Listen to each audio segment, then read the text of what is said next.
right? That pretty much puts him out. Yeah, I think. but the funny thing is,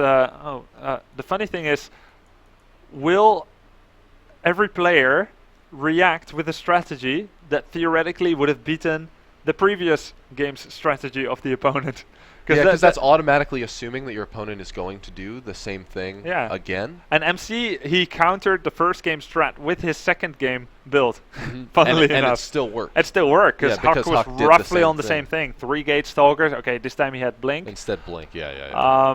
But if that were the case, if that were the trend, then Huck now would be going for a robotics facility in the first 6 minutes of the game. Right, which hey, we'll find out soon enough, because game number 3 is going to be here on Cloud Kingdom. Man, so one thing that we also always talk about when chatting about Huck is he doesn't like to scout a lot, right? Like, generally in his other matchups, he'll end up sending out his probe very early, but in his PvP, a lot of the time you don't see him sending out that probe. Like, he kind of just plays however he wants to. And really, we've seen that. I mean, I guess it worked out for him the first game, but really that's what hurt him in the second game, right? Like, if he would have just sent out a probe, like, yeah, he would have seen only 1 Zealot and 1 Stalker at a time, whereby normally you see at least 2 Stalkers. It would have been pretty significant. So, you get the more money, but it's a trade-off, and sometimes you pay the price. Hey man, you gotta take risks. So here on Cloud Kingdom, up in the north side of the map, warping in is the red Protoss. This is Evil Genius's Huck. And his opponent, the blue Protoss, just saw him win that second game with a stroke of brilliance with those DTs. This is SK's MC. Now we're gonna see what they will have in store for us. PvP, a lightning quick matchup sometimes. Very ruthless, very unforgiving. Both choosing to go with a 12 gateway here, which means a slight probe cut. Want to get that gateway out in time, and then chrono boosting once again. None of them scouting it. It used to be very standard to scout at 9 supply. Then as players got better and relied less on that really early game information and were able to more comfortably defend all sorts of things, went for a 12 or 13 scout kind of thing. And now actually people usually don't scout until something like 16 supply, and Huck, he doesn't scout till what, 30 supply? He doesn't need to say. He doesn't scout until his army goes out. Like, that's actually what his scout is. So Huck here, he's actually finished his gas significantly sooner than Minchul. Yeah, I'm a little surprised by that. It happens to me once out of 300 games where I make the second pylon before I make the assimilator, and it's kind of just a mistake. Like, it's a mistake. Like, oh shit, I forgot to build that one. It's actually part of the build. We'll never know whether that's really the case in this case, or whether he planned for it. He's now, either this is a compensation or it's part of the plan. Let's just assume it's part of the plan. Benefit of the doubt. Full focus. Yeah, benefit of the doubt. And the way he's using that is saying, okay, I'm going to make a quick, and actually I've seen this build before. So MC is chrono boosting out his first Zealot, and it's going to give him information. And because he knows that Huck has been skipping Zealot both games, that Zealot is going to get in the base either roughly before the Stalker comes out or around the same time. Now, the Stalker needs a lot of hits to take down a Zealot, something like, what, 15, 16 hits. Yeah. The Zealot will be able to maybe kill 1 or 2 probes, or at least damage mining time. At the very worst, he kills nothing, but he does get a lot of information, and that kind of sometimes can mess up the build of the defending player. And all you spend is 1 Zealot, and then you made another Zealot. Did he make another Zealot? Well, really, yeah, we've got 2 Zealots out. During that time, he actually, I mean, he can do so much. Oh, wow. But of course, the Stalker was out in time. He didn't feel comfortable out giving away that Zealot for free anymore. I would like to see him rotate these Zealots in order to make the second Zealot take damage. But there we go. Stalker comes out. And now his Huck is getting his own 2 Stalkers. I'm not actually liking that opening by MC so much anymore. I would have liked to just see him go in. I mean, yeah, it could again be the same opening double gateway, but maybe not. And maybe you can kill a probe. Didn't quite happen. I really love opening with 3 Stalkers. It just always feels so good. And especially like the ground rush distance on this map is actually so far, as long as you're able to get your first Stalker out there. Yeah. Really, that first Zealot push isn't going to be able to do too much to you anyway. Now we skipping your own Zealot. And now Huck, he's actually calling the bluff of you know, whomever. He's doing the same thing again. 3 gateway after a triple Stalker opening. So He's like, you're not going to do that again, are you, DTs? You think I'm going to go Robo this time, but isn't not the case. Almost taking damage on this Stalker, does have a sentry ready, and traps in a Stalker. Ouch. So that's a casualty that Huck does not want to sustain at this point. Now MC, he also has 3 gates of his own already, and he's also just about finished with his rowboat. Now, if MC gets in just another sentry out there, actually he's going to be able to hold for a little bit, as long as he doesn't miss. As long as he doesn't miss his force fields, he's in a good spot. Yeah, I don't think he will this time. I mean, it's the only thing he really has to look at, and with those sentries there and the robotics being about 50% faster than Huck's, this is about the perfect opening for MC that he could wish for. Let's take a look at the probe counts, both at 28. There is a tiny increase in economy from going from 28 to 30. Sometimes people do make that choice to do it, but 28 probes is a nice amount to stop to have a really good economy while still being able to save the last 100 minerals and make army instead. Huck now going for a Nexus, made his own number of sentries and is choosing not to pretend to make a contain. Could be risky, he doesn't know what will come barreling down the hill.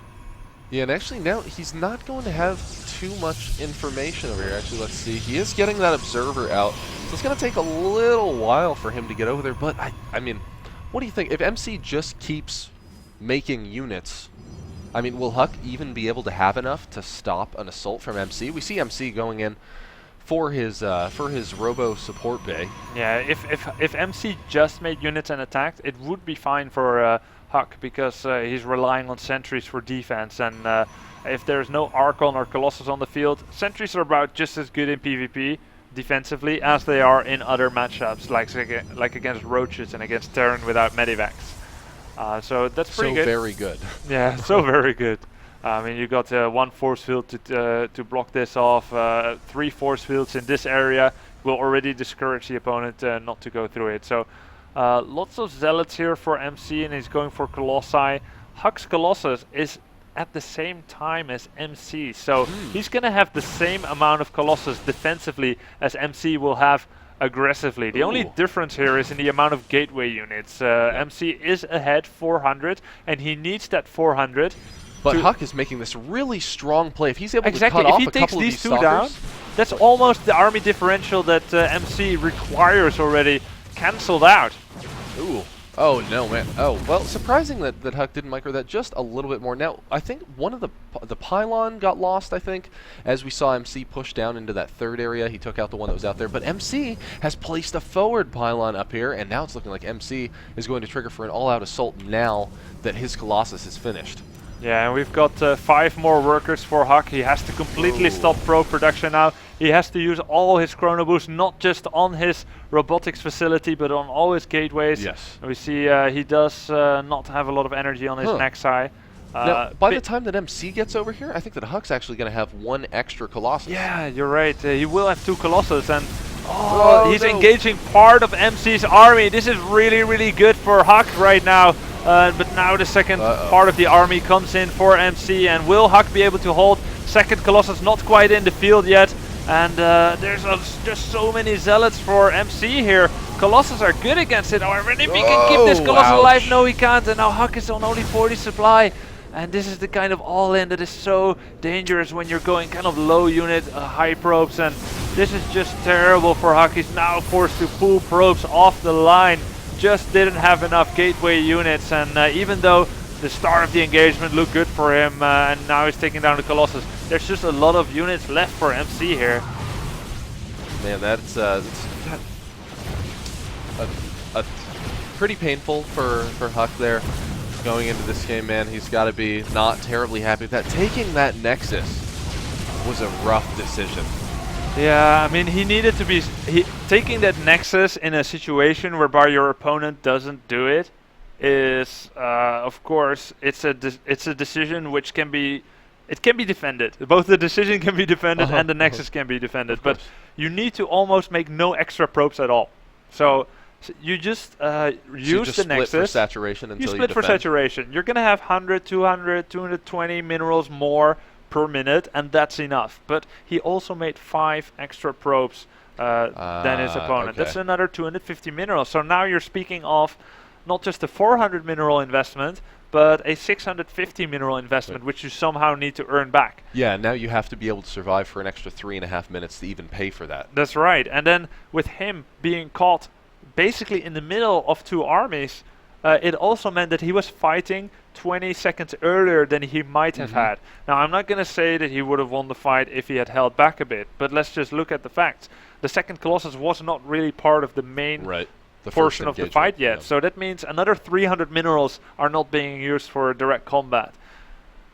Yeah, and even though he killed the two Stalkers, it's still not enough value to... Oh yeah, getting those two Stalkers that was good. That was really good for him. Yeah, he killed the two Stalkers, but it wasn't enough compensation to account for all the other investments he made.